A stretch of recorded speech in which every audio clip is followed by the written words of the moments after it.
વૈષ્ણવને ભગવાનનું નામ ગમે, વૈષ્ણવને ભગવાનની કથા ગમે, વૈષ્ણવને ઉત્સવ કરવો ગમે, વૈષ્ણવને મનોરથ કરવો ગમે. એટલે હું તો બીજી રીતના રાજી થાવ. તમે આમે ભાગ્યશાળી કેટલા કે ચુંદરી મનોરથ કરીને આયલા આવો છો બધા. એટલે ઇનડાયરેક્ટલી કહું તો મહારાણી માની આજ્ઞા લઈને આવ્યા છો ને. આમાંથી કોક તો બોલ્યા જશો ને કે માતાજી પધારો. અરે વાહ, ઘણા બધા બોલ્યા, વાહ. તો ત્યાંથી આજ્ઞા લઈને આવ્યા છે. અને આપણા પુષ્ટિ સંપ્રદાયની અંદર આજ્ઞા શબ્દ છે. પરમાત્માનું કાર્ય કરતા પહેલા એમની આજ્ઞા લઈએ.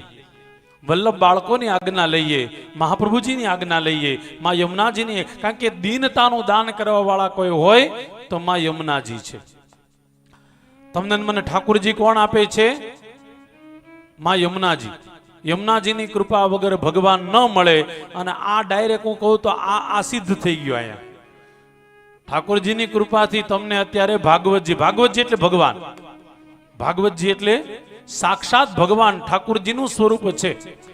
ભાગવતમાં લખેલું છે શ્રી કૃષ્ણસ્ય, સાક્ષાત ભગવાન કૃષ્ણ જે છે, ભાગવતજી છે એ કૃષ્ણનું જ રૂપ છે. પ્રત્યક્ષમ કૃષ્ણ એ વહી. ઠાકુરજી છે આ સાક્ષાત. એટલા માટે તમે ઘરેથી માથે લઈને આવ્યા ને, તમે માથે લઈને આવ્યા ને. મી પણ જોતો તો બધા લોકો માથે લેતા હતા. કેવલ ફોટો પડાવવા નહીં હો, ઈ સાઈડ છે કે સારો ફોટો આવે. કેવલ ફોટો પડાવવા નહીં, અહીંથી લઈ અને અહીંયા સુધી, અહીંયાથી લઈને અહીંયા સુધી ભગવાન આપણા હૃદયમાં બિરાજે. અને હવે હૃદયમાં બિરાજ્યા પછી આપણે એને કેવી રીતના એની સાથે વર્તન કરવું એ જવાબદારી આપણી. આજે કથાનો પહેલો દિવસ છે, પહેલું સત્ર છે. એટલે મારે એક બે વાત પહેલા ખાસ કહેવી છે. કથામાં જ્યારે પણ આવો, વહેલા આવો મોડા આવો, ભાગવતજીને પ્રણામ કરીને પછી જ બેસો. ચાલુ કથા હોય તો દૂરથી પગે લાગવું, પણ ભાગવતજીને પ્રણામ કર્યા વગર બેસાય નહીં. કારણ કે સાક્ષાત ઠાકુરજી છે. બીજું, કદાચ વહેલા જવું પડે તો ભાગવતજીને પ્રણામ કરીને જ જાઓ. જે યજમાનો છે તો આસન નાખીને બેઠા છો, મને બહુ ગમ્યું, આ હોવું જોઈએ. 7 દિવસ સુધી આપણે આપણા આસન ઉપર બેસીએ. અને તમે કહેતા હોય તો એક આગળ વાત કહું, અનુકૂળતા હોય તો અહીંયા બેઠા બેઠા ડોંગરેજી મહારાજનો ભાગવતનો મંત્ર છે, ઓમ નમો ભગવતે. બસ મારી પ્રત્યેક કથામાં ચાલુ થાય એટલે પહેલા દિવસે જ કહી દઉં, આજથી લઈ 7 દિવસ સુધી રોજ જેટલા કલાક તમને મળે છે કાનથી કથા સાંભળો, પણ પાછા મનથી ભગવાનનું જપ પણ કરતા રહો. ઓમ નમો ભગવતે વાસુદેવાય. સાહેબ જબરજસ્ત મંત્ર છે. ભાગવતનો કોઈ અદ્ભુતમાં અદ્ભુત મંત્ર હોય. ડોંગરેજી મહારાજ જીવા ત્યાં સુધી આ મંત્રનો આશ્રય લીધો છે. કદાચ તમને ન ફાવે તો શ્રી કૃષ્ણ એ પણ તમે બોલી શકો, એવું કઈ નહીં. પણ ભાગવતનો મંત્ર છે ઓમ નમો ભગવતે વાસુદેવાય.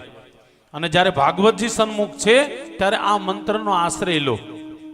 અહીંયા પ્રદક્ષિણા કરો ત્યારે પણ આ મંત્રનો જપ કરો, ઓમ નમો ભગવતે વાસુદેવાય. યજમાન પરિવારને ખાસ કહીશ, તમે તણે ભાઈઓ તણે હો, અનુકૂળતા હોય તો રોજ ભાગવતજીને દંડવત કરો. ભાગવતજી છે ને દંડવત કરવા જોઈએ. આમ લાંબા નહીં થતા, ખાલી દંડવત કરવાના. જેમ મેં દંડવત કર્યા હતા, જેમ બહેનો દંડવત કરતા હતા, દંડવત કરવાના. ભાગવતજી છે વાસ્તવમાં સાક્ષાત ભગવાન ઠાકુરજીનું સ્વરૂપ છે. અને ભગવાનને બહુ ગમે. કોક એને દંડવત કરે ને પરમાત્માને બહુ ગમે છે. હજી એક વાત કહું આગળ, આ 7 દિવસમાં છે ને બધા હસતા રહેજો. બસ 7 દિવસમાં તમારી મારા માટે મોટામાં મોટી દક્ષિણા હોય ને તો હસવું. 7 દિવસ માટે આપણે હસતા રહે. બીજું કાંઈ કરો કે ન કરો, હસતા રહ્યો બસ. ભગવાનને બહુ ગમે છે. ગમે એવા થાકી ગયા હોય તો મને ખબર પડી જાય તમે થાકી ગયા, એટલે બહુ લાંબી કથા નહીં ચલાવું. મારો વ્યક્તિગત સ્વભાવ છે, તમે વહેલા આવો મોડા આવો ન આવો એ મને બધું ગમે, પણ અહીંયા આવો ને પછી થોડા હસો. ભગવાનને એમ થાય કે મારી સામું કોક દીતો દાંત કાઢ્યા. ઘણા લોકો આખી જિંદગી ગુજરી જાય પણ દાંત ન કાઢે. આટલા બધા ગંભીર નહીં થઈ જતા હો. પહેલા દિવસે અમુક લેસન ધ્યાન રાખો. ભાગવતજીના સન્મુખ આપણે બેઠા છીએ, મંત્રનો જપ કરીએ, ભગવાનનું સ્મરણ કરીએ, હસતા હસતા. આપણે હમણાં નાચતા હતા ને, ત્યાંથી પોથી લઈને આવતા હતા ને, ત્યારે તો મારી ઓલા બગીની અંદર નાના બાળકો બેઠા હતા. એ નાના બાળકો એકબીજાના આમ ચાળા કરતા હતા ને, એ જોઈને મને મજા આવતી હતી.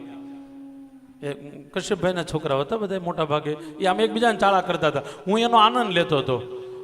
કોને ખબર આ દિવસો પાછા આવે કે ન આવે.